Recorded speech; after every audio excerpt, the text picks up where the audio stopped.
YouTube එකේ අනවශ්‍ය විදියට කාලය අපි නොදැනුවත්ම කාලය නාස්ති කරගන්න නැතුව YouTube එක යූස් කරන්නේ කොහොමද කියලා යන්න ඔයාලගේ බ්‍රවුසර් එකට Google Chrome වෙන්න පුළුවන්, Firefox වෙන්න පුළුවන්. නැත්නම් මම මෙතනදී යූස් කරන්නේ Microsoft Edge එක. ඒකේ මේ dots තුන ක්ලික් කරන්න.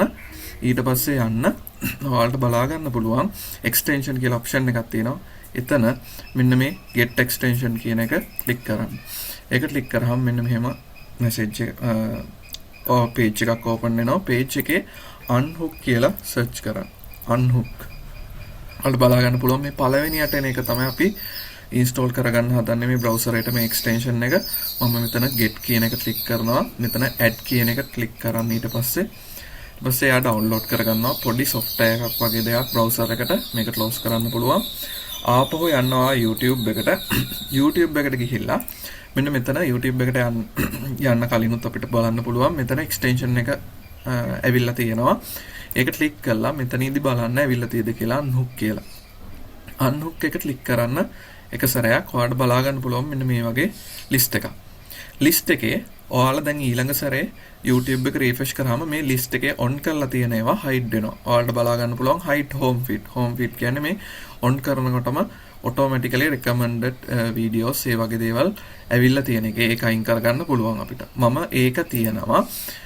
අපිට පුළුවන් අනිත් ඒවා. දැන් මම මෙතන අනිත් ඒවා ටිකක් දැනට off කරලා තියන්නම්. මොකද අපි වැඩියෙන්ම මම මෙතන ඉස්සෙල්ලා ඔයාලට මේ පෙන්වන්න ඕන shorts අයින් කරගන්න එක. මේකේ තව ගොඩක් options තියෙනවා. ඒ ටිකත් මම පැහැදිලි කරන්නම්. අපි මේකේ shorts ටික අයින් කරගමු ඉස්සෙල්ලාම. ඔයාලට මතක ඇති මගේ feed එකේ shorts tab එක තිබුණා. මම මෙතනට ගිහිල්ලා hide shorts කියන එක දෙනවා. ඔයාලට පේනවා ඇති මුකුත් තුන්නේ මේක කරන්න තියෙන්නේ ඊළඟට refresh කරන්න page එක refresh කරාන් පස්සේ ඔයාලට බලා ගන්න පුළුවන් ආපහු shorts ඔයාලට බලා ගන්න හම්බෙන්නේ නැහැ. right ඔයාලට shorts බලා ගන්න හම්බෙන්නේ නැහැ. ඔයාලට වීඩියෝ එකක වුණත් මේ ඔයාලට side bar එකෙන් shorts බලා ගන්න හම්බෙන්නේ නැහැ ආපහු. ඒ වගේම දැන් shorts තමයි ලොකෝටම කාලයක ආදමන දේ වෙලා තියෙන අපේ YouTube පාවිච්චි කරනවා නම් අනිත් social media හැරුණාම YouTube එකත් මොකද TikTok වගේ දේවල් follow කරන්න ගත්ත කාලේ ඉඳන් එයාලත් දැන් TikTok වගේ වෙලා තියෙන්නේ. ඒ වුණාට තාමත් අපේ YouTube එකේ ගොඩක් දේවල් ඉගෙන ගන්න දේවල් තියෙනවා. මේකෙත් අපි අනිත් ඒවා ටික බලමු options ටික. hide home feed එක මම recommend කරන්නේ නැහැ. මොකද home feed එක ඔයාලට කැමති නම් එහෙමත් කරන්න පුළුවන්. මොකද home feed එකෙන් ඔයාලට පුළුවන් මේ විදිහට home feed එක අයින් කරගෙන ඔයාලා search කරන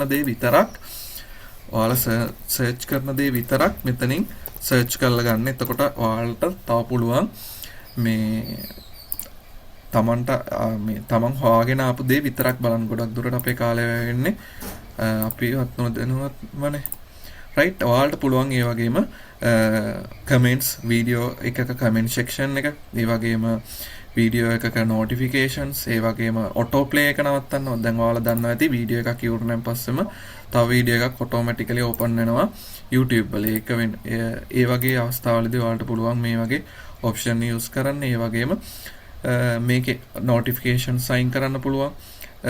ඒ වගේම මේ suggest වෙන videos ඒ කියන්නේ මේ sidebar එක කියන වලට බලා ගන්න පුළුවන්. මෙන්න මේ sidebar එක ඇත්තට මේ sidebar එකත් අයින් කරන තරමට හොඳයි. මොකද අපි යන්නේ එක වීඩියෝ එකක් බලාගෙන නැත්තම් ගොඩක් දුරට අපේ අවධානය කැඩෙනවා මේ වගේ videos මේ පැත්තට suggest වුණාම. හැබැයි මේකේ අවාසියකුත් වෙනවා. අපි සමහරලාට අපි එකම හිතන්නකෝ ඔයා මොන හරි ICT පිළිබඳ මොකක් හරි පාඩමක් පිළිබඳව හොයනවා. එතකොට මේ sidebar එකේ ඔයාලට අදාළ ඒ සම්බන්ධ වීඩියෝ සජෙස්ට් වෙලා තියෙන්න පුළුවන්. ඒවත් නැති වෙන්න පුළුවන්.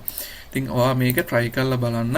මේක ගොඩක් වටිනවා මේ වෙලාව ඉතුරු කරගන්න ඕන කෙනෙක්ට YouTube පාවිච්චි කරන අතරතුරදී. අපිට YouTube එක සම්පූර්ණයෙන්ම අයින් කරන්නෙත් නැතුව සම්පූර්ණයෙන්ම නොබලා ඉන්නත් බැහැනේ. අපිට මේ වටින කරන දේවල් ගොඩක් YouTube එකේ තියෙනවා. හැබැයි අනවශ්‍ය දේවල් වලින් තමන්ගේ කාලය නාස්ති කර ගැනීම නවත්ත ගන්න ඕන කෙනෙක්ට මේක වටිවි කියලා මං හිතනවා.